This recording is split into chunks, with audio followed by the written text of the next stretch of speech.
Hello, Mark Crossfield here. Today we're going to talk about chipping. So what I want to do today is talk about trying to chip in maybe a slightly different way that I've talked about in the past, and certainly how other people might be talking to you about chipping. We're going to talk about trying to hit the ball more with thinking about how the back of the club, so the bounce of the club, reacts with the ground. So, lovely day out here today. Nice chip. Let's get stuck in.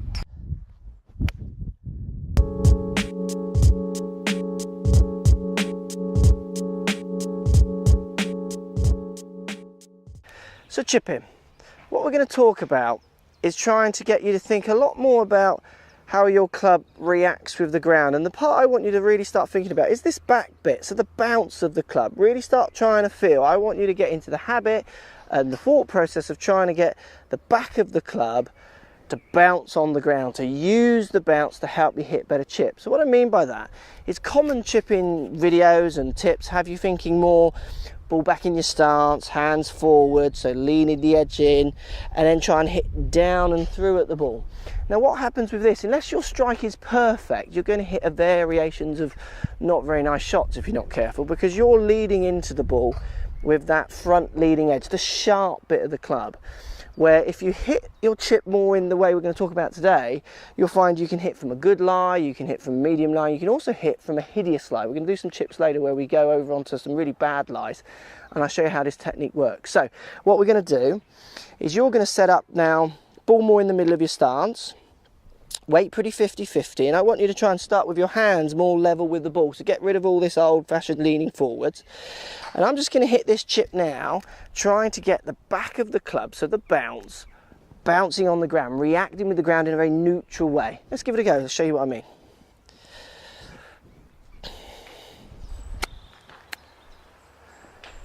Okay, so I've hit a decent chip there, and you can see, hopefully on the camera there, my divot is in this area. So the ball was between these two lines, but my club started reacting with the ground this far back. But because I was using the bounce of the club, what's happened is I haven't dug, I've just swept through and produced a decent chip. So in effect, what's happened is I've created a very neutral strike. I'm not digging for the ball, which can get you in trouble if you haven't got the right bounce on your club for a start, and also if the lie isn't ideal. All I'm doing is sweeping through the grass a lot more, so much more of a neutral hit, so hitting more at the bottom of the arc and using the bounce, the back of the club, to help you hit the chip. Let's do one more. You'll notice from me I'm actually just putting the ball in the divot I created before, because it actually doesn't make any difference with this shot. It's still just as easy.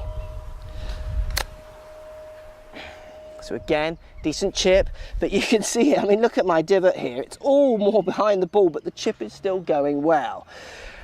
So look, it's thinking about trying to hit with a more neutral, so more of a sweeping kind of hit, rather than so much of a digging hit.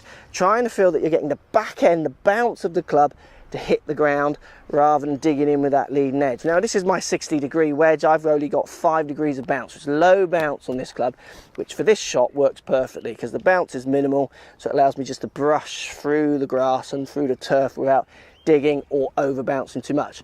So look, that's a nice lie. Let's take it onto a really scrubby lie now and show you equally how this shot can produce good shots even when the lie isn't in your favour.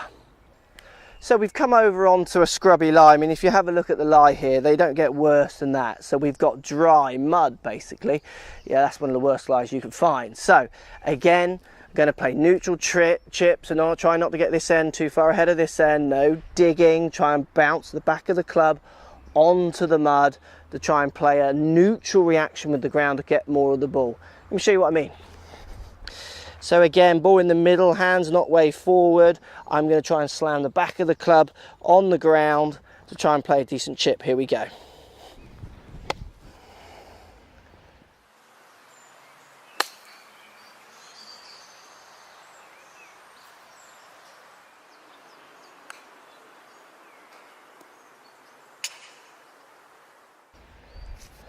Okay, so as you can see here, I mean, look where I've reacted with the ground. No real divot, but I've scraped it from here to here. I didn't even really get much of the ball first.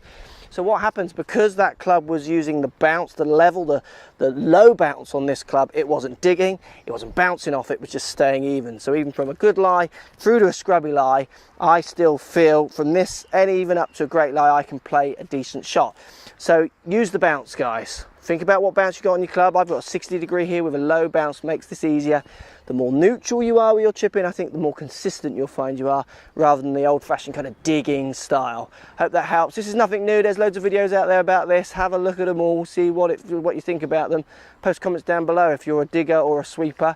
Love to hear what you got to say, and we'll speak to you all soon. So if you like what's going on here, don't be afraid to subscribe to the channel. Also thumbs up the video, post comments. Love to hear what you guys got to say. Let's keep it social. The more we talk, the more we share, the easier this game will get for everybody. So if you want to find me on Facebook here, you can find me on Facebook. If you want to tweet me, find me on Twitter here as well. Just follow the links, all in the description. Come and join the show. Get active, get involved, get playing some better golf. Thanks for watching.